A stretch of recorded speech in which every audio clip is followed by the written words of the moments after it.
What if I told you that Freud's most quoted, Como's sympathetic question, was a deliberate carefully engineered distraction to conceal his most frightening, empirically grounded insight? In the next few minutes, you'll confront a concept so stark, so politically untouchable, that it was scrubbed from the official story of psychology. This is not speculation. It is a clinical reading of a biological betrayal embedded deep within the female psychophenomenon Freud privately approached as feminine treachery. And by the end of this series, you'll hold a key that decodes patterns of female behavior that have left men baffled, heartbroken, and ruined for generations. This is the map to the minefield you never realized you were crossing. Before we proceed, if you're serious about growth, if you want more than comforting fiction and can handle the hard, unvarnished truth, there is value in my ebook, The Black Book of Human Nature. It's a practical field manual on suppressed dynamics of human behavior, giving you tools to see yourself and the world with clarity. The link is in the pinned comment. To grasp the fraught relationship between modern psychology and gender, we must return to a moment of crisis. Vienna, 1938. The streets reek of fear and burning paper. Stormtroopers tramp through the city, their boots echoing a civilizational shift.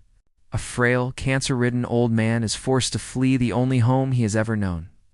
This is Sigmund Freud, the father of psychoanalysis. The Nazis have seized his publishing house, the Verlag, and are incinerating his works alongside those of Einstein, Marx, and countless Jewish thinkers in an attempt to erase entire lineages of thought. This is what tyrannies do when ideas terrify them. But it also raises a question. Why does a map of the psyche once you chart it honestly become so politically explosive? As Freud prepared his escape to London, his most devoted followers scrambled to smuggle out his life's papers. What survived became the canonical Freud we study today. But the chaos of that flight left scholars forever wondering about the pages that didn't make it, the burned letters, the discarded drafts, the sketches abandoned in haste. This is not a conspiracy theory. It is a documented reality. The Nazis even built the Deutsches Institut für Psychologische Forschung und Psychotherapie to subsume psychoanalytic institutes and harness the language of the soul for state control. They understood. To rule people, you must first map the levers of their fears, loyalties, and desires. In this crucible of coercion, depth psychology took its modern form, poised uneasily between inquiry and ideology. To understand why Freud remains controversial, you must examine the world he dissected. The late Victorian and post-Victorian order was a powder keg of sexual politics. Outwardly, it was buttoned-up etiquette and moral certainties. Beneath the corsets lay astonishing hypocrisy and silent suffering. This was the raw material pouring into Freud's office. He wasn't seeing contented, well-adjusted souls. He became the confessor of a civilization teetering on breakdown. Patients, mostly women, presented with hysteria, anxiety, and neuroses with no clear physical causes. From this tidal wave of anguish, Freud traced repeating motifs. He argued that much misery came from repressed early experience and instinct sexual drive. Childhood wounds the conscious mind could not safely hold. The textbook story says Freud formulated the Oedipus complex and penis envy, then hit an impasse, sighing, "What does a woman want?" The unofficial history, buried in correspondence and footnotes from his inner circle, tells of something far stormier. The secretive committee around him, Carl Abraham, Sander Ferenczi, Ernest Jones, fought bitterly over the direction of his work, especially on female sexuality. They weren't only worried about science, they feared social chaos and wanted psychoanalysis clean enough to be accepted. Some ideas were elevated, others allowed to fade, not always because they were wrong, but because they were incendiary. This is not unique to psychoanalysis. It is how radical disciplines are laundered before the public sees them. So what were the tinderbox ideas? While feminine treachery is a modern, non-clinical label, the questions it gestures toward are ancient and very real. Freud's own concepts, especially penis envy, were already dynamite. He argued that girls, on realizing sexual dimorphism, experience lack and humiliation, turning away from the mother and toward the father, seeking symbolic compensation, ultimately a child. The theory made the male a pole star in female development, a narrative of lack. Critics like Karen Horney attacked it, but the debate forced a deeper question. Other thinkers reframed the battlefield. Schopenhauer and Nietzsche had long written about sex wars, will, and strategy. Later, Lacan shifted focus from anatomy to symbols, language, desire, the impossible object. Strip away the jargon, and an unsettling possibility appears. Male and female psychologies may not mirror each other. Drives, desires, and unconscious strategies could be asymmetrical, shaped by millennia of evolutionary pressure. This does not excuse betrayal. It interrogates motivation. Could behaviors felt as intimate treachery be at scale? Expressions of deeper, unchosen imperatives? That is the painful existential question at the core of so much heartbreak. Consider a story not evidence of conspiracy, but a tragedy that reveals the current. A man, call him Alex, a successful, rational software engineer, built a life around Sarah for 3 years. Vacations, support through family crises, shared plans. He noticed small anomalies, hazy stories about her past, a friend texting late.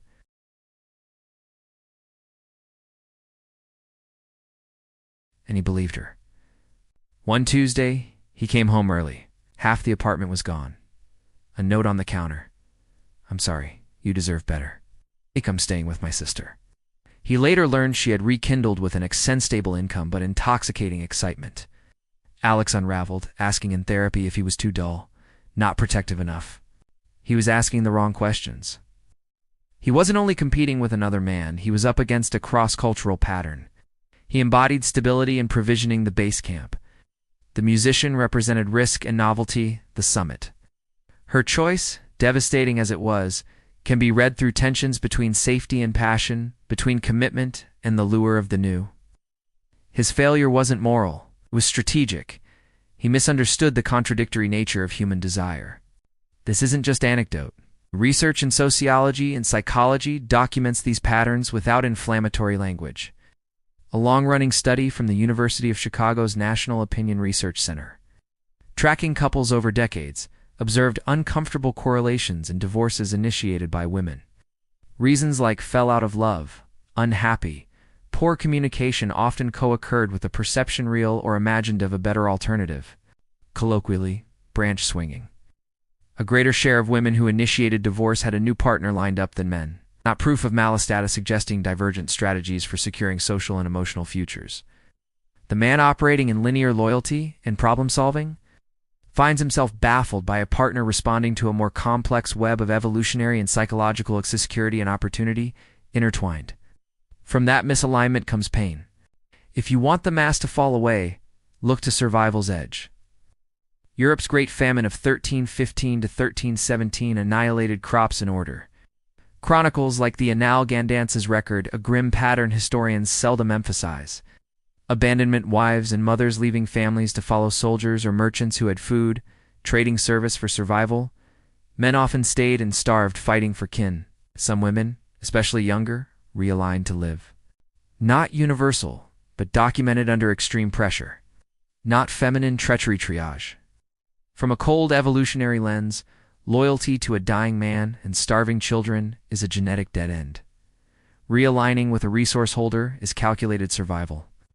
Those who made brutal choices lived to pass on genes. We are descendants of survivors who did the unthinkable. Freud sensed the civilized echo of this calculus in Viennese neuroses. Modern anxieties as domesticated remnants of primal strategies. You might object, what of love? What of loyalty and sacrifice? Your right to ask? These are civilizational pillars, but Freud's genius wasn't in describing exceptions. It was in probing rules that operate beneath conscious narrative. Love, in this frame, isn't the opposite of deep drives. Sometimes, it is their most elegant expression, the bond, that secures protection and nurtures offspring. That doesn't make it counterfeit. It makes it functional and powerful. But it sits within a pragmatic biological-psychological architecture. When the unconscious calculus shifts, when stability feels like stagnation or a new horizon seems richer, emotional experience can be rewired with a speed that leaves a partner who treats love as bedrock reeling. Hence the familiar, devastating line, "I love you, but I'm not in love with you." The deeper equation has changed. Consciousness is catching up. This should not drive despair. It is the start of clear-sighted navigation. Understanding the currents is diagnosis. Without a remedy, diagnosis is sterile. We must move from comprehension to construction toward a way of living that hardens the hull against storms. The goal is not control of others. That's futile. You cannot reprogram millions of years in someone else. The only mind you can master is your own. The task is to upgrade your operating system until external chaos, including shifting desires, breaks on the rock of your purpose and integrity. We will identify 3 primary triggers established in clinical and sociological observation that destabilize bonds. Then reveal an ancient principle, echoed by the Stoics and embedded in depth psychology, that neutralizes their power. This is how a man becomes, not in contempt for others, but in strength of self, unbetrayable. Trigger 1. Perceived resource stagnation. Evolutionarily, resources mean safety, stability, and most crucial, treachery. Humans seek partners and environments that signal growth, because growth foretells survival and flourishing. When momentum dies, deep anxieties flare. Consider Mark, a gifted architect rocketing early in his career. For 5 years, he was fire ambitious projects, rising status. His wife Lisa glowed with pride. Then comfort crept in. Mastered his role, settled into nightly routines.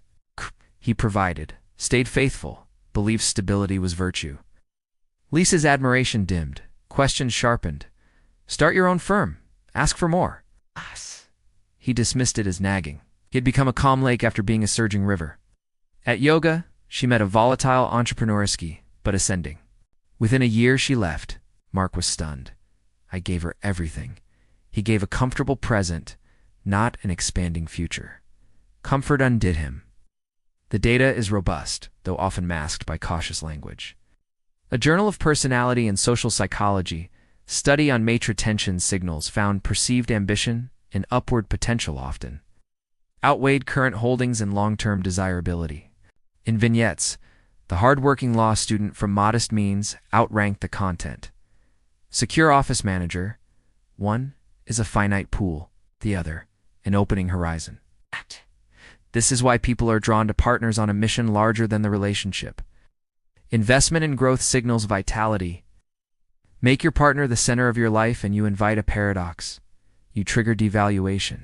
You become a project, not a force of nature. A patient, not a partner. Trigger 2. Loss of frame, erosion of personal sovereignty. This isn't tyranny. It's the silent foundation of a relationship. Who sets the emotional weather? Who's final arbiter of his own reality? Who remains steady when storms hit? The steady frame is the rock. Waves can rage, but the helm holds.